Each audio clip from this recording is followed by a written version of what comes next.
সবাই তোমরা কেমন আছো? আমি গল্প দিদু। বন্ধুত্ব মানে কি? সারাক্ষণ মেসেজ, একসাথে আড্ডা?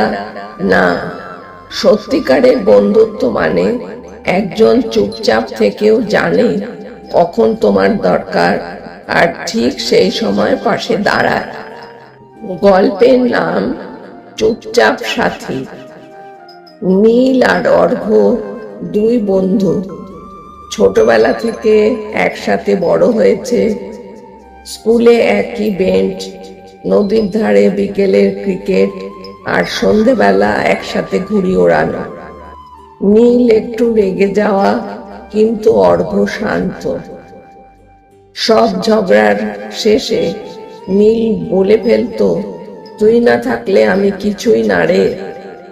স্কুল শেষে অর্ঘ্য গ্রামে থেকে যায় বাবার দোকানে সাহায্য করতে, আর নীল শহরে চলে যায় পড়াশোনার জন্য। দূরত্ব বাড়ে, ফোনের কথাও কমে যায়। সময় পেরিয়ে যায়। নীল এখন কর্পোরেট অফিসে কাজ করে। ব্যস্ত জীবন, একটার পর একটা মিটিং। বন্ধুরা বদলায়, চেনা মুখগুলো ফিকে হয়ে যায়। একদিন অফিসে একটা বড় ভুলের কারণে নীলকে সাসপেন্ড করা হলো। সে ভেঙে পড়ে, কারো সঙ্গে কথা বলতে ইচ্ছা করে না। রাতে হঠাৎ ফোন বেজে ওঠে। স্ক্রিনে ভেসে ওঠে অর্ঘ্য গ্রাম। নীল অবাক। বছর 3 পর ফোন। ওপাশ থেকে অর্ঘ্য বলে, ভাই, তোর স্বপ্ন ভুল হতে পারে, তুই নয়। তোর পাশে আছি, মনে রাখিস। একটাও প্রশ্ন না করে, একটাও অভিযোগ না করে অর্ঘ্য কেবল জেনে গিয়েছিল তার বন্ধুর এখন দরকার।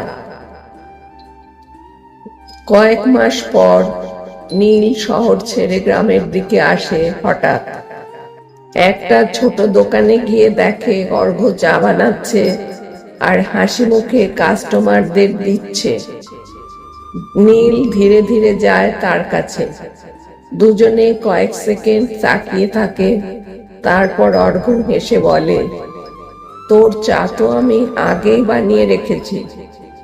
নীল বসে পড়ে, চোখে জল। তুই আমার জীবনের একমাত্র মানুষ যে চুপচাপ থেকেও সব বোঝে।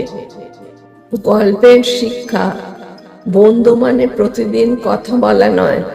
বন্ধু মানে জীবনের যে কোনো বাঁকে কেউ নিঃশব্দে পাশে থাকে, চুপচাপ সাথী হয়ে আজীবন। গল্প দিদুর এমন অনেক গল্পের জন্য ভিডিওটা লাইক করো আর শেয়ার করো, সাথে চ্যানেলটা সাবস্ক্রাইব করতে ভুলো না। তাহলে আজকে আমি আসি, নতুন গল্পের সঙ্গে তোমাদের সাথে দেখা হবে।